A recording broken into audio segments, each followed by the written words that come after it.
Hello नमस्कार, आप सभी लोगों का स्वागत है सोम एकेडमी यूट्यूब चैनल पर।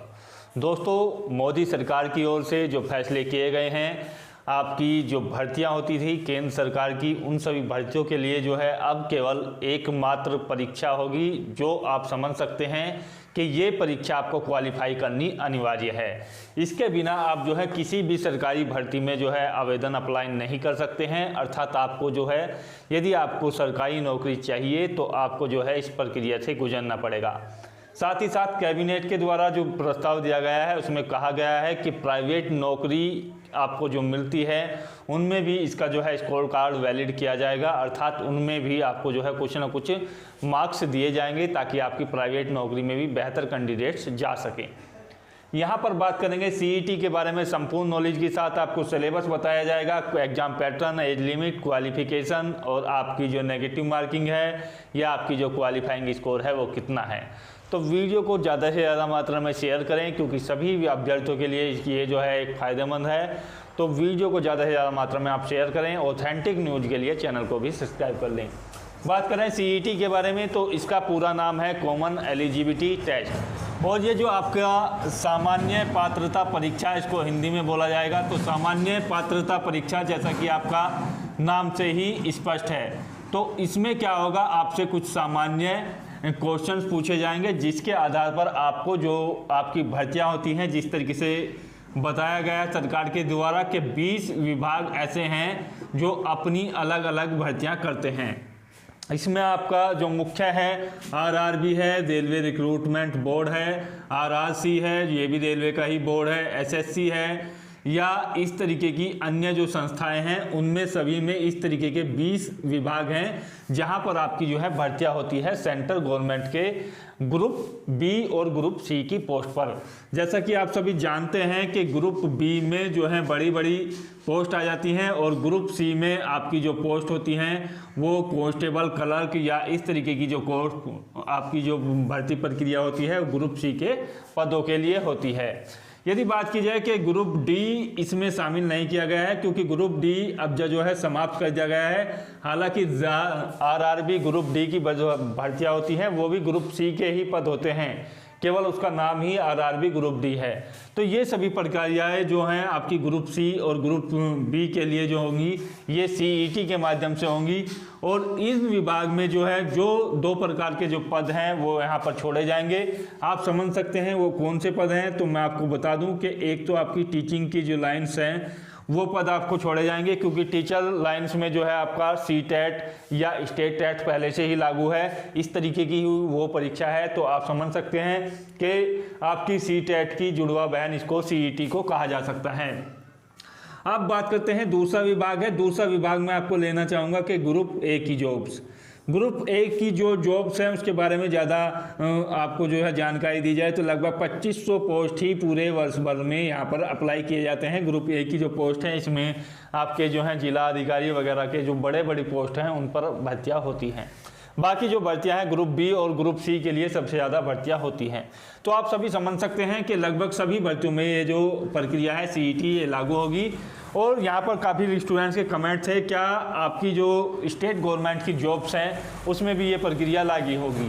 तो ये देखिएगा आपका जो सेंटर की भर्तियां हैं उसमें तो ये लागू रहेगा ही, लेकिन आपकी जो राज्य की भर्तियां हैं वो राज्य सरकार के ऊपर निर्भर करता है कि वो इस प्रकार के टेस्ट को लागू रखती है या अपना स्टेट का कोई अलग टेस्ट करती है, या जिस तरीके से राज्य सरकार की भर्तियों में प्रक्रिया चल रही है वो ही यहाँ पर लागू रहेगी। अब बात करते हैं इसके आवेदन फॉर्म के बारे में कि इसके आवेदन आपके कब से शुरू होंगे। तो देखिएगा अभी केवल मंजूरी मिली है, फैसला आया है। और यहाँ पर यदि बात की जाए कि इसके आवेदन की यदि बात की जाए तो संभवतः जो जिस तरीके का है आपका फरवरी 2020 से इसके आवेदन शुरू हो जाएंगे। और ये जो भर्ती है इसके लिए सीईटी के लिए इसमें लगभग जो संभावना है वो 1 से 2 करोड़ स्टूडेंट्स की है, क्योंकि आप सभी समझ सकते हैं कि 3 स्तर पर आपकी होगी, 10th, 12th और आपकी जो ग्रेजुएशन है उसके स्तर पर। तीनों स्तर के लिए आपका जो है अलग अलग पेपर्स होगा। एक अभ्यर्थी जो है तीनों स्तर की परीक्षाओं में जो है बैठ सकता है, क्योंकि आप सभी समझ सकते हैं यदि ग्रेजुएशन किसी ने किया हुआ है तो 10th और 12th वाली परीक्षा दे सकता है। तीनों जो परीक्षाएं हैं आपकी वर्ष में 2 बार होंगी। है कि आप सभी समझ सकते हैं कि 6 माह में एक बार होगी।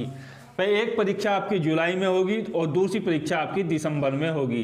तो इस तरीके से दोनों परीक्षाएं आपकी होंगी और वर्ष में 2 बार ये परीक्षाएं आपकी होंगी सीईटी।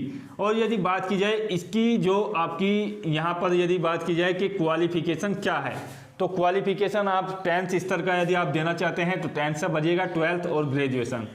यहाँ पर यदि आपकी 10th स्तर की कोई जॉब निकलती है तो आपके पास ये वाला आपके पास होना चाहिए, 12th की निकलती है तो ये होना चाहिए और ग्रेजुएशन की निकलती है तो ये होना चाहिए। बात की जाए तो इसका जो वैलिडिटी है ये देखिएगा यहाँ पर 3 वर्ष तक इसकी वैलिडिटी है। अर्थात यदि आपने एक बार क्वालिफाई कर लिया तो अगले 3 वर्ष तक आप इसी केवल एक प्रमाण पत्र के आधार पर ही 3 वर्ष तक जो भी नियुक्ति आपकी निकलेंगी उनमें आवेदन कर सकते हैं। तो 3 वर्ष तक इसका वैलिड रहेगा आपका जो स्कोर कार्ड है। यहाँ पर बात की जाए इसके एज लिमिट के बारे में, तो देखिएगा एज मैं आपको बता दूं कि इसकी जो एज है वो आपकी 18 से 40 वर्ष तक इसमें अप्लाई कर सकते हैं। बाद में आपकी जो जिस तरीके से भर्तियां होती है, सपोज कीजिए एसएससी की कोई भर्ती है और आपकी एज लिमिट जो है उसमें 25 वर्ष तक ली जाती है, तो आपकी जिस भी कैंडिडेट ने 10th स्तर का आपका क्वालिफाई किया है और 25 वर्ष तक है तो वो ही इसमें अप्लाई कर सकेगा। लेकिन इसकी जो क्वालिफाइंग की एज लिमिट है वो 18 से 40 वर्ष है, क्योंकि मैक्सिमम जॉब्स में जो है 40 वर्ष तक आपकी रिक्रूटमेंट ली जाती है।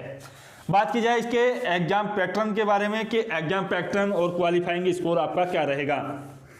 एग्जाम पैटर्न के बारे में यदि डिस्कस किया जाए तो इसका जो एग्जाम्स है वो आपका देखिएगा, जैसा कि बताया गया है कि NRA नेशनल रिक्रूटमेंट एजेंसी इसके लिए निर्धारित की जाएगी जो इसका एग्जाम्स कराएगी।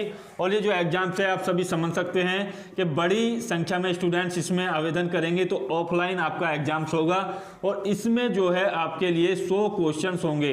100 क्वेश्चंस होंगे। इसमें जो मुख्य सब्जेक्ट हैं वो देखिएगा GS GK आपसे पूछी जाएगी और इसके बाद जो आपका सभी सब्जेक्ट समझ सकते हैं कि रीजनिंग आपसे पूछी जाएगी और आपका जो है मैथमेटिक्स भी इसमें पूछा जाएगा और आपसे एक लैंग्वेज का ज्ञान आपसे लिया जाएगा, चाहे वो इंग्लिश हो या आपकी हिंदी हो या फिर आपकी जो है लोकल लैंग्वेज हो। लोकल लैंग्वेज से आप सभी समझ सकते हैं कि कुछ स्टेट्स में जो है उनकी लोकल लैंग्वेज अलग है, तो उसी से क्वेश्चन पूछे जाएंगे। और ये जो आपका CET होगा इसके लिए जो है निर्धारित किया गया है, प्रत्येक आपके ज़िले में ये एग्जाम्स होगा। प्रत्येक डिस्ट्रिक्ट में आपका जो एग्जाम्स है वो कंडक्ट कराया जाएगा पूरे देश के अंदर, तो सभी जिलों में ये होगा और अपने होम डिस्ट्रिक्ट से ही आवेदन आप कर सकते हैं, वहीं अपना एग्जाम्स दे सकते हैं।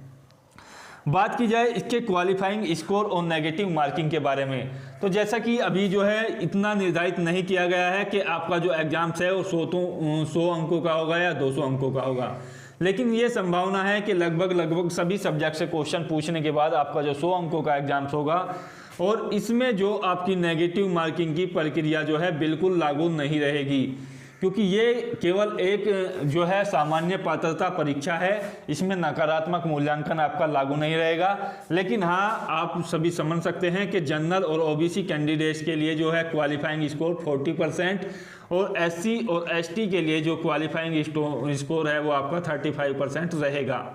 तो यहाँ से आप जो है क्वालिफाइंग स्कोर के बारे में समझ सकते हैं।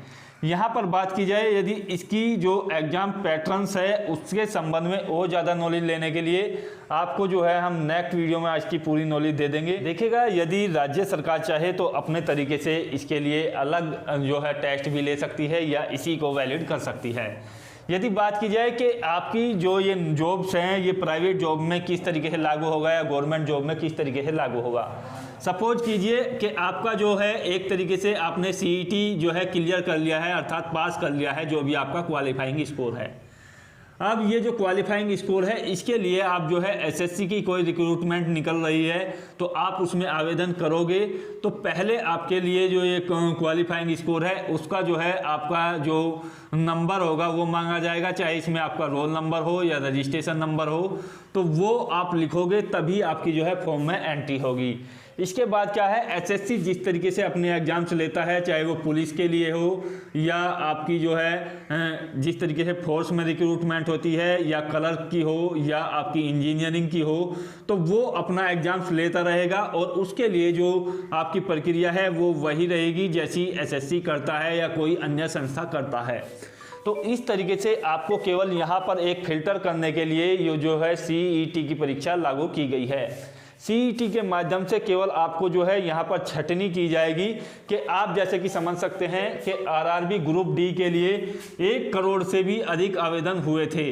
तो यदि ये CET की प्रक्रिया की बात की जाए कि CET में पास क्वालिफाइड जो कैंडिडेट्स यदि लिए जाते तो ये संख्या जो है लगभग 5 से 10 लाख के बीच ही आपकी सीमित रह जाती। तो इतनी बड़ी भीड़ को ख़त्म करने के लिए ये जो है आपकी प्रक्रिया लागू की गई है। हालांकि नियुक्ति के बारे में अभी सरकार ने कोई जो है सुझाव नहीं दिया है कि आपकी होंगी या नहीं होंगी, केवल ये जो है इस तरीके के झंझट यहाँ पर आ रहे हैं। तो दोस्तों आशा करता हूँ वीडियो आपको पसंद आई होगी, तो ज़्यादा से ज़्यादा शेयर करें, चैनल को आप जो है सब्सक्राइब कर लें, क्योंकि इसी तरीके के वीडियो आपको जो है लगातार मिलते रहेंगे। जय हिंद, जय भारत, धन्यवाद।